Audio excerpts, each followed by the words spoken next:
അങ്ങനെ കൃത്യം 3:30 ആയപ്പോഴത്തേക്കും എൻ്റെ അലാം അടിച്ചു. ഞാൻ ദേ എണീറ്റു. അപ്പോൾ നമ്മുടെ ഇന്നത്തെ ഡേയിലേക്ക് എല്ലാവർക്കും സ്വാഗതം. Welcome back to YouTube channel life is beautiful. അപ്പോൾ യൂഷ്വലി എല്ലാ ദിവസവും നമ്മൾ ചെയ്യുന്ന ഒരു സംഭവം തന്നെയാണ്. പക്ഷെ ഇപ്പോൾ നമ്മൾ കുറച്ച് ദിവസമായി വീഡിയോസ് ഇട്ടിട്ട് കുറച്ച് തിരക്കായി പോയിട്ടോ. കുറച്ച് എന്താ വെച്ചാൽ രാവിലെ എണീറ്റിട്ട് വേറെ കുറച്ച് പരിപാടികൾ ചെയ്യാനുണ്ട്. ഞാൻ പറഞ്ഞല്ലോ, റിസർച്ചുമായിട്ട് റിലേറ്റ് ചെയ്തിട്ട് കുറച്ച് കാര്യങ്ങൾ ചെയ്യാനുള്ളപ്പോൾ പിന്നെ അത് ഞാൻ വീഡിയോ എടുത്തിട്ടിട്ട് കാര്യമില്ലല്ലോ, കാരണം സിസ്റ്റമായിട്ടിരിക്കുന്നതായിരിക്കും. അങ്ങനെ നമുക്കിപ്പോൾ കൂടുതൽ കണ്ടന്റ് അതിൽ കാണിക്കാനായിട്ടൊന്നുമില്ല. അപ്പോൾ അതുകൊണ്ടാണ് അങ്ങനത്തെ വീഡിയോസ് എടുക്കാത്തത്. അപ്പം ഇന്നിപ്പോൾ ബാക്ക് ടു റൊട്ടീനാണ്. രാവിലെ എണീറ്റ് നേരെ കിച്ചണിലേക്കാണ് കയറുന്നത്. അപ്പം കുറച്ച് പ്ലാൻസ് ഒക്കെ നേരത്തെ ചെയ്ത് വെച്ചിട്ടുണ്ടാകുമ്പോൾ അറിയാമല്ലോ, ഞാൻ എപ്പോഴും പ്ലാൻ ചെയ്തിട്ടാണ് കാര്യങ്ങൾ ചെയ്യുന്നത്. അതെന്നെ ഒരുപാട് എൻ്റെ ടൈം എനിക്ക് ലാഭിക്കാൻ പറ്റുന്നുണ്ട്. അതേപോലെ തന്നെ കുറേ എന്താ പറയുക, നമുക്ക് കുറച്ചുകൂടെ ഒന്ന് ഓർഗനൈസ്ഡ് ആയിട്ട് കാര്യങ്ങൾ ചെയ്ത് പോകുമ്പോഴത്തേക്കും ഒരുപാട് നമ്മളിങ്ങനെ ഒന്ന് ആലോചിച്ച് നിൽക്കേണ്ട ഒരു സമയം വരുന്നില്ല. ആ ടൈമും കൂടെ നമുക്ക് പ്രൊഡക്റ്റീവായിട്ട് ചെയ്തിട്ട് വേറെ കാര്യങ്ങളിലേക്ക് പോവാം. അപ്പോൾ അത് ഞാൻ എപ്പോഴും ചെയ്യുന്നൊരു കാര്യമാണ് ഈ സവോളയുടെ തൊലിയൊക്കെ കളഞ്ഞ് മാറ്റി വെക്കുന്നത് കേട്ടോ. എന്നിട്ട് ഫ്രിഡ്ജിൽ സ്റ്റോർ ചെയ്യുമ്പോഴത്തേക്കും നമ്മുടെ കണ്ണെരിയേയില്ല. അല്ലെങ്കിൽ ഈ രാവിലെ നമ്മൾ ഈ ഇത്രയും വെളുപ്പിനൊക്കെ എണീറ്റ് വന്നിട്ട് നമ്മൾ ഇത് എരിയുമ്പോഴത്തേക്ക് അന്നത്തെ ദിവസം പോയി കിട്ടും. കാരണം എനിക്ക് പിന്നെ ഭയങ്കര തുമ്മലായിരിക്കും, കണ്ണിൽ കൂടെ വെള്ളം വരും, അങ്ങനെ പിന്നെ ആകെ എന്താ പറയുക ഒരു വല്ലായ്മയായിരിക്കും. അതുകൊണ്ട് ഇങ്ങനെ ചെയ്തതിന് ശേഷം കണ്ണിൽ കൂടെ ഒരു തുള്ളി വെള്ളം വരണമെങ്കിൽ എന്നോട് ചോദിക്കണം. അങ്ങനെയാണ് അവസ്ഥ. അപ്പോൾ ഇത് കണ്ണിൽ വെള്ളം വരുന്ന സവാള ഒട്ടും ടോളറേറ്റ് ചെയ്യാൻ പറ്റുന്നില്ല അരിയുന്ന സമയത്തുണ്ടെങ്കിൽ ഇങ്ങനെ ഒന്ന് കഴുകിയൊന്നും വെക്കരുത് കേട്ടോ. ജസ്റ്റ് ആ തൊലി കളഞ്ഞിട്ട് അതൊന്ന് വെച്ചിട്ട് ഫ്രിഡ്ജിൽ വെക്കുക. എന്നിട്ട് എടുക്കുന്ന സമയത്ത് മാത്രം നമ്മളൊന്ന് കഴുകി വൃത്തിയാക്കി എടുക്കുക കേട്ടോ. അപ്പോൾ ഒരു പ്രശ്നമില്ല. അതേപോലെ എൻ്റെ ഫേവറേറ്റ് ഒരു ബോക്സാണ് അമ്മ തന്ന ഈ ഒരു ബോക്സ്. അതിൽ കുറേ സാധനങ്ങൾ നമുക്ക് ഇട്ട് വെക്കാം. ഞാൻ എൻ്റെ അടുത്ത് കറിവേപ്പിലയും പച്ചമുളകും ഇഞ്ചിയും വെളുത്തുള്ളിയൊക്കെയാണ് ഇട്ട് വെച്ചേക്കുന്നത് കേട്ടോ.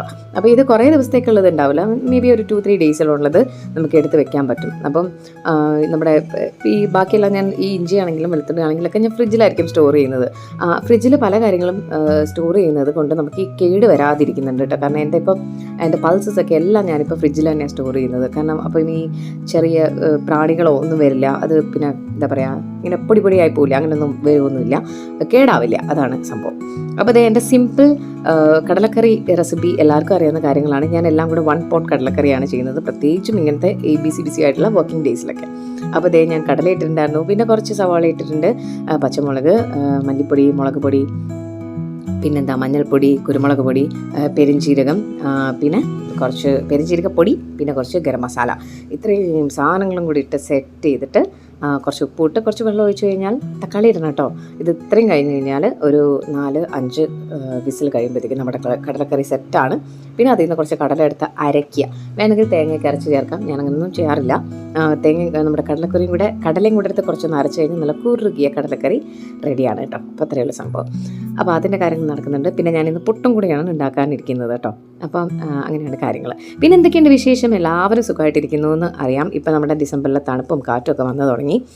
എനിക്ക് ഭയങ്കര ഇഷ്ടമുള്ളൊരു വെതറാണ് ഈ ഒരു ടൈമിലുള്ളത്. ഒരുപാട് പേർക്ക് അങ്ങനെയാണെന്ന് മനസ്സിലായി കേട്ടോ. എൻ്റെ ഫ്രണ്ട്സിനാണെങ്കിലും ഒരുപാട് പേര് പറയുന്നുണ്ട് ഇത് അടിപൊളി ഒരു സീസണാണ് എന്നുള്ളതൊക്കെ. പക്ഷേ നമ്മുടെ ഇപ്പം എന്തൊക്കെയാണ് പ്രകൃതിയിൽ നടക്കുന്നതെന്ന് അറിയില്ല. നമ്മൾ അൺഎക്സ്പെക്റ്റഡ് ആയിട്ട് കുറേ മഴ ഈ സമയത്ത് വരുന്നുണ്ട്.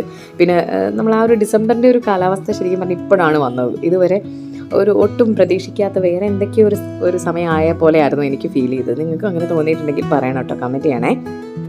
അപ്പോൾ ഉച്ചക്കത്തേക്ക് നമ്മൾ മഷ്റൂമാണ് ഉണ്ടാക്കുന്നത് കേട്ടോ. മഷ്റൂം കറിയും ചോറും പിന്നെ കുറച്ച് പുളിശ്ശേരി ഉണ്ട് കേട്ടോ, അതും കൂടി ഉണ്ട്. അതും കൂടി ആക്കി കഴിഞ്ഞാൽ നമ്മുടെ ഇന്നത്തെ സംഭവങ്ങളൊക്കെ റെഡിയാണ്.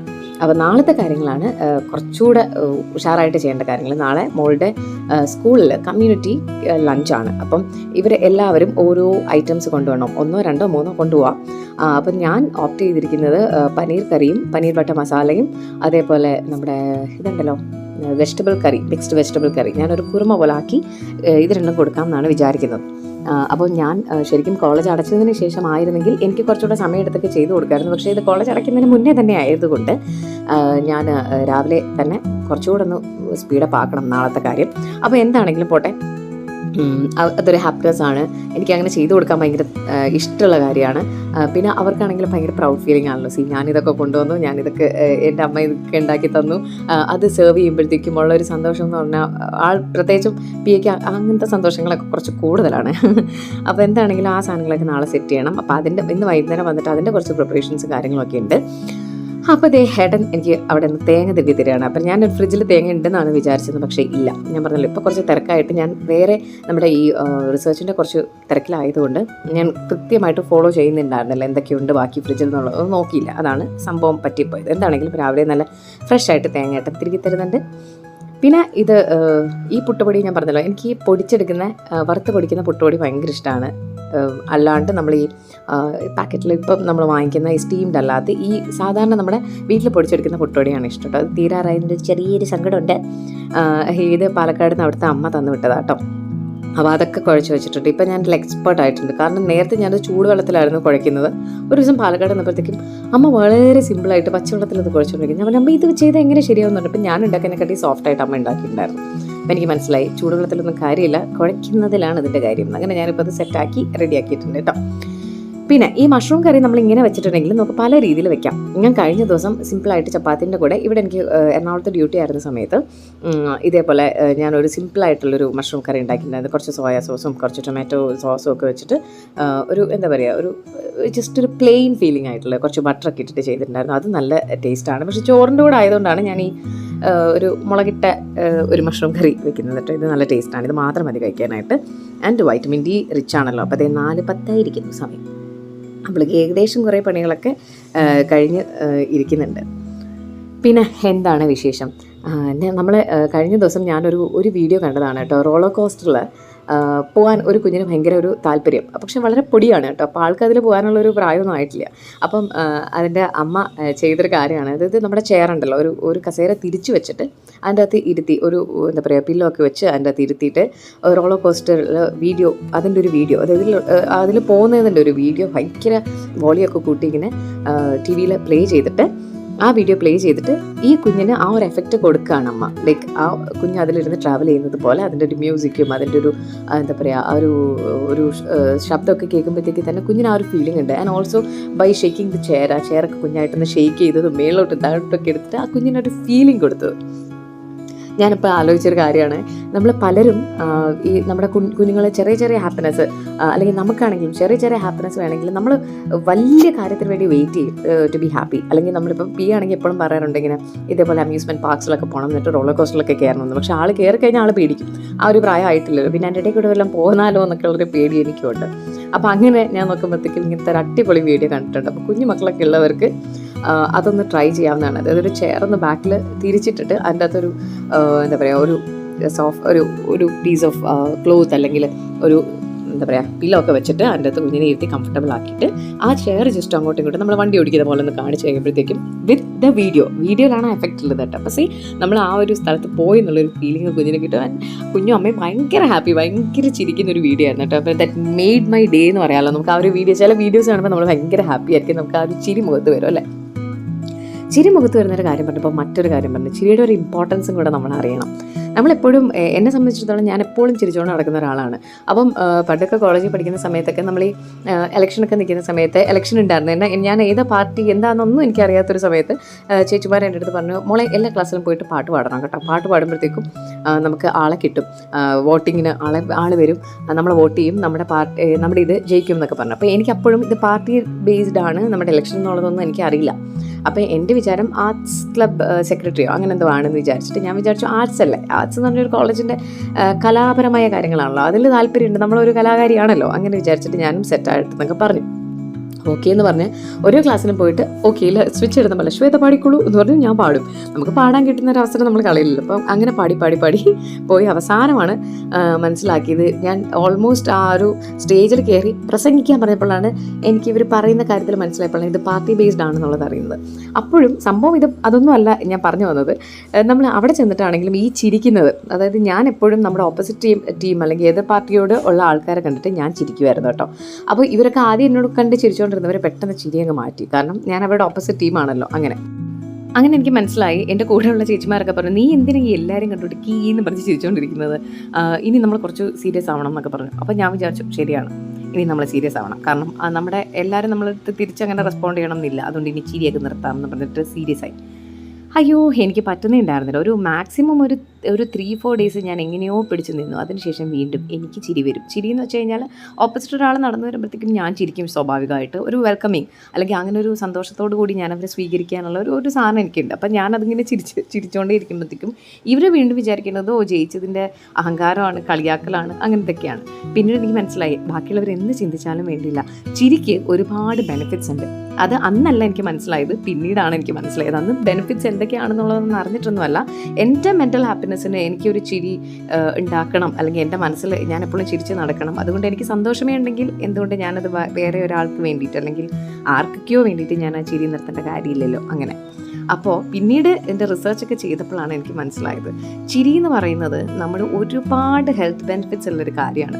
അത് നമ്മൾ കോൺഷ്യസ് ആയിട്ട് ചിരിക്കുകയാണെങ്കിലോ അല്ലെങ്കിൽ ഇൻറ്റൻഷനലി ആണെങ്കിലോ അല്ലെങ്കിൽ ഒട്ടും ഇൻറ്റൻഷനലി അല്ലെങ്കിലോ എന്താണെങ്കിലും ശരി, നമ്മുടെ ജെനുവിനായിട്ടാണോ അല്ലെങ്കിലോ നമ്മുടെ ചിരി എന്ന് പറയുന്നത് നമ്മുടെ ബോഡിയിലും മൈൻഡിലും ഒരുപാട് പോസിറ്റിവിറ്റി ക്രിയേറ്റ് ചെയ്യുന്നൊരു കാര്യമാണ്. ആദ്യത്തെ ഒരുപാട് റിസർച്ചേഴ്സ് ഇതിൻ്റെ പിന്നിൽ നടന്നിട്ടുണ്ടെങ്കിലും ആദ്യത്തെ ഒരു പോയിന്റ് എന്ന് പറയുന്നത് ചിരി നമ്മുടെ ലൈഫ് സ്പാനിനെ കൂട്ടുന്നൊരു കാര്യമാണ്. നമ്മളെപ്പോഴും ചിരിക്കുമ്പോഴത്തേക്കും നമ്മുടെ ഹാപ്പി ഹോർമോൺസ് ആണ് നമ്മൾ റിലീസ് ചെയ്യുന്നത്. അല്ലെങ്കിൽ നമ്മൾ ഹാപ്പി ആയിട്ട് ഇരിക്കുമ്പോഴാണ്, അല്ലെങ്കിൽ ഹാപ്പിനെസ് നമ്മൾ പ്രിറ്റൻഡ് ചെയ്യുമ്പോഴാണ് നമ്മൾ ചിരിക്കുന്നത്. അല്ലെങ്കിൽ നമുക്ക് ഫേസിൽ ആ ഒരു ചിരി കൊണ്ടുവരിക എന്ന് പറയുന്നത് എളുപ്പമുള്ളൊരു കാര്യമല്ല. ചിലർ എത്ര കഷ്ടപ്പെട്ടാലും അവർക്ക് ചിരിക്കാൻ പറ്റില്ല, അല്ലെങ്കിൽ ഫേസിലൊരു ഹാപ്പി ഫേസ് ആയിരിക്കില്ല. അവരെപ്പോഴും ഇങ്ങനെ ഗ്ലൂമി ആയിരിക്കും, അല്ലെങ്കിൽ അവരെന്തൊക്കെയോ അവരുടെ ലൈഫിൽ സിറ്റുവേഷൻസിൽ ഒരുപാട് പ്രശ്നങ്ങളില്ലാതെ എല്ലാം അവരുടെ മുഖത്ത് കാണാം. എന്തിനാണ് നമ്മുടെ ലൈഫിലുള്ള പ്രശ്നങ്ങൾ നമ്മൾ പുറത്തൊരാളെ കാണിക്കുന്നത്, അല്ലേ? അപ്പം നമ്മളിപ്പോൾ പലപ്പോഴും കണ്ടിട്ടുണ്ട് ഡിപ്രഷൻ, ഹൈലി ഡിപ്രസ്ഡ് ആയിട്ടുള്ള ആൾക്കാർ പണ്ടൊക്കെ റൂമിൻ്റെ അകത്ത് കയറി വാതിലടച്ച് ഞാൻ ഡിപ്രസ്ഡ് ആണ് അല്ലെങ്കിൽ അങ്ങനത്തെ ഒരു ഫീലിങ്ങിൽ ഇരിക്കുകയാണെങ്കിൽ, ഇപ്പോൾ ഡിപ്രഷൻ അടിച്ച് ഏറ്റവും പീക്കിൽ നടക്കുന്ന ടാബ്ലറ്റ്സ് എടുക്കുന്ന ആൾക്കാരാണ് നമ്മുടെ ചുറ്റിനും ചിരിച്ചുകൊണ്ട് തോളത്ത് കൈയിട്ടുകൊണ്ട് നടക്കുന്നത്. അപ്പോൾ ആ ഒരു സിറ്റുവേഷൻ മാറി. കാരണം നമുക്ക് ആർക്കും ഡിപ്രഷൻ ആണ് അല്ലെങ്കിൽ നമുക്കൊരു ബുദ്ധിമുട്ടാണെന്ന് പറഞ്ഞിട്ട് വീട്ടിൽ കയറി ഇരിക്കാൻ പറ്റുന്ന ഒരു സിറ്റുവേഷൻ അല്ല. ആരാണ് ഡിപ്രഷനാണ് യു ടേക്ക് റെസ്റ്റ് എന്ന് പറഞ്ഞ് വീട്ടിലിരുന്നോളൂ, ഒരാഴ്ച കഴിഞ്ഞ് വന്നാൽ മതി നമ്മളോട് പറയാം.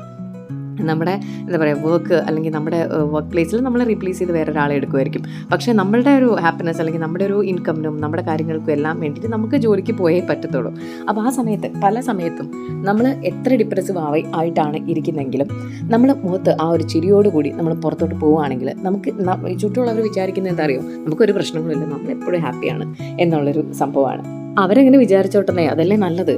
എല്ലാവരും നമ്മൾ ഹാപ്പി ആയിട്ട് ഇരിക്കുന്നു എന്ന് തന്നെ വിചാരിക്കുന്നതാണ് ഒരു രീതിയിൽ നല്ലത്. കാരണം നമുക്ക് നമ്മുടെ സങ്കടങ്ങൾ പറഞ്ഞു കഴിഞ്ഞാൽ ഇവർ വന്ന് സോൾവ് ചെയ്ത് തരില്ലല്ലോ. അപ്പോൾ അതുകൊണ്ട് നമ്മൾ നമ്മുടെ കാര്യങ്ങളൊന്നും ആരടുത്തും അങ്ങനത്തെ ഉള്ളൊരു കാര്യങ്ങൾ എക്സ്പ്രസ് ചെയ്യേണ്ട കാര്യങ്ങളില്ല. അൺലെസ് ആൻഡ് അൺടിൽ നമുക്ക് അങ്ങനത്തെ ഒരാളുണ്ട്, അല്ലെങ്കിൽ വളരെ ക്ലോസ് ആയിട്ടുള്ള 1-2 പേരെടുത്ത് നമുക്ക് നമ്മുടെ പ്രശ്നങ്ങൾ നമ്മുടെ ഫീലിങ്സ് പറയാം.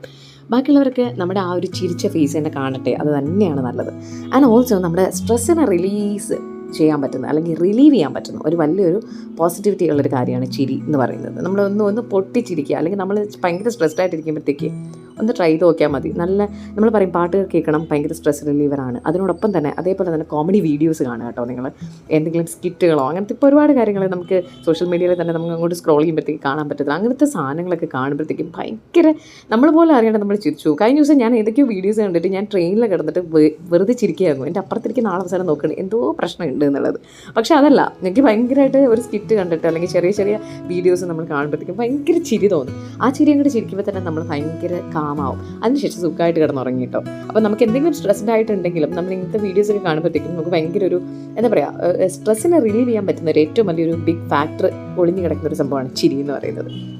അതേപോലെ നമ്മുടെ മൂഡിനെ എലിവേറ്റ് ചെയ്യും, ഒന്ന് എൻഹാൻസ് ചെയ്യാൻ പറ്റുന്നൊരു സംഭവമാണ്. നമ്മളൊരു വല്ലാത്തൊരു വിഷമത്തിലാണ് ഇരിക്കുന്നതെങ്കിൽ നമ്മളിങ്ങനത്തെ ഒരു ഹാപ്പിനെസ് ആയിട്ടുള്ള ഒരു വീഡിയോ കാണുക, അല്ലെങ്കിൽ നമ്മൾ ആരുടെങ്കിലും സംസാരിക്കുക, നമ്മൾ ചിരിച്ച് സംസാരിക്കുക, അല്ലെങ്കിൽ അങ്ങനത്തെ ഒരു ടീമിലേക്ക് നമ്മളെ ഇറങ്ങി ചെല്ലുമ്പോഴത്തേക്കും നമ്മുടെ ആ മൂഡിനെ ഒന്ന് നമ്മൾ ഈ ലോയിലിരിക്കുന്നവർ നമ്മളെ ഒന്ന് പൊക്കിക്കൊണ്ട് വരാം ഈ ചിരിക്ക് വലിയൊരു കഴിവാണുള്ളത് കേട്ടോ. അതേപോലെ കണ്ടേജിയസ് ആണ് നമ്മുടെ ചിരി എന്ന് പറയുന്നത്. ഒരു പകർച്ചവ്യാധിയാണ്. നമ്മളൊരു ഗ്രൂപ്പിലേക്ക് പോവുകയാണ്, അതിൽ നമ്മൾ ഹാപ്പി ആയിട്ടുള്ള ഒരു പേഴ്സൺ ഉണ്ടായാൽ മതി, നമ്മൾ ചുറ്റുമുള്ളവരും വളരെ വിഷമത്തോടെ ഇരിക്കുകയാണെങ്കിൽ അല്ലെങ്കിൽ ചിരിക്കാൻ മറന്നുപോയിട്ടുള്ള പല ആൾക്കാർക്കും ഈ ചിരി വരാൻ പറ്റും, അല്ലെങ്കിൽ അവരുടെ മുഖത്തൊരു ചെറിയൊരു സ്മൈൽ നമുക്ക് കാണാൻ പറ്റും. അത് പകരുന്ന ഒരു പകർച്ചവ്യാധിയും കൂടിയാണ് നമ്മുടെ ചിരി എന്ന് പറയുന്നത്. അപ്പം നമ്മൾ കാരണം ആ പകർച്ചവ്യാധി ബാക്കിയുള്ളവർക്ക് എല്ലാവർക്കും പടരട്ടെ അല്ലെങ്കിൽ പകരട്ടെ എന്ന് വിചാരിച്ച് ധൈര്യമായിട്ട് അങ്ങോട്ട് ചിരിച്ചോളാം. അതേപോലെ നമ്മുടെ BP, നമ്മുടെ സ്ട്രെസ്സിനൊക്കെ റിലീവ് ചെയ്യാൻ പറ്റുന്നൊരു സാധനമാണ്, ലോ ചെയ്യാൻ പറ്റുന്നൊരു കാര്യമാണ്. അതേപോലെ ഇമ്മ്യൂൺ സിസ്റ്റത്തിനെ കൂട്ടാൻ പറ്റുന്നൊരു കാര്യമാണ് ചിരി. ആർക്കെങ്കിലും അറിയോ? അതായത് നമ്മൾ ചിരിക്കുമ്പോഴത്തേക്കും നമ്മൾ ഭയങ്കരമായിട്ട് റിലാക്സ്ഡ് ആവുന്നൊരു ടൈമാണ്. അപ്പോൾ തന്നെ നമ്മുടെ ഇമ്മ്യൂണിറ്റിയെ ഒക്കെ സപ്പോർട്ട് ചെയ്യുന്നത് ഒരുപാട് സയൻറ്റിഫിക്കലി പ്രൂവൺ ആയിട്ടുള്ളൊരു കാര്യങ്ങളാണ് കേട്ടോ ഇതൊക്കെ. അതേപോലെ നമ്മുടെ പെയിൻ, നാച്ചുറലായിട്ടുള്ളൊരു പെയിൻ കില്ലറാണ് ചിരി എന്ന് പറയുന്നത്. നമ്മുടെ ബോഡിയിൽ റിലീസ് ചെയ്യുന്ന നാച്ചുറലായിട്ട് പെയിൻ കില്ലേഴ്സാണ് എൻഡോർഫിൻസ് അല്ലെങ്കിൽ സെറട്ടോണിൻ എന്നൊക്കെ പറഞ്ഞിട്ടുള്ള ഹോർമോൺസ്. ആ ഹോർമോൺസിനെ നാച്ചുറലി ചിരിയിലൂടെ ഓട്ടോമാറ്റിക്കലി അത് നമ്മുടെ ബോഡിയിൽ റിലീസ് ചെയ്യുകയും അതേപോലെ തന്നെ നമ്മുടെ ഈ പെയിനിനെ, അത് മെൻറ്റൽ പെയിൻ ആണെങ്കിലും ഫിസിക്കൽ പെയിൻ ആണെങ്കിലും ഒക്കെ കുറയ്ക്കാനായിട്ട് ചിരി സഹായിക്കും. അതേപോലെ നമ്മൾ അട്രാക്റ്റീവ് ആക്കും അല്ലേ. നമ്മുടെ ചിരിച്ചുകൊണ്ടുള്ളൊരു മുഖമാണെങ്കിൽ that is an attractive face. അതേപോലെ സക്സസിനെ സജസ്റ്റ് ചെയ്യുന്നൊരു കാര്യമാണ് ചിരി എന്ന് പറയുന്നത്.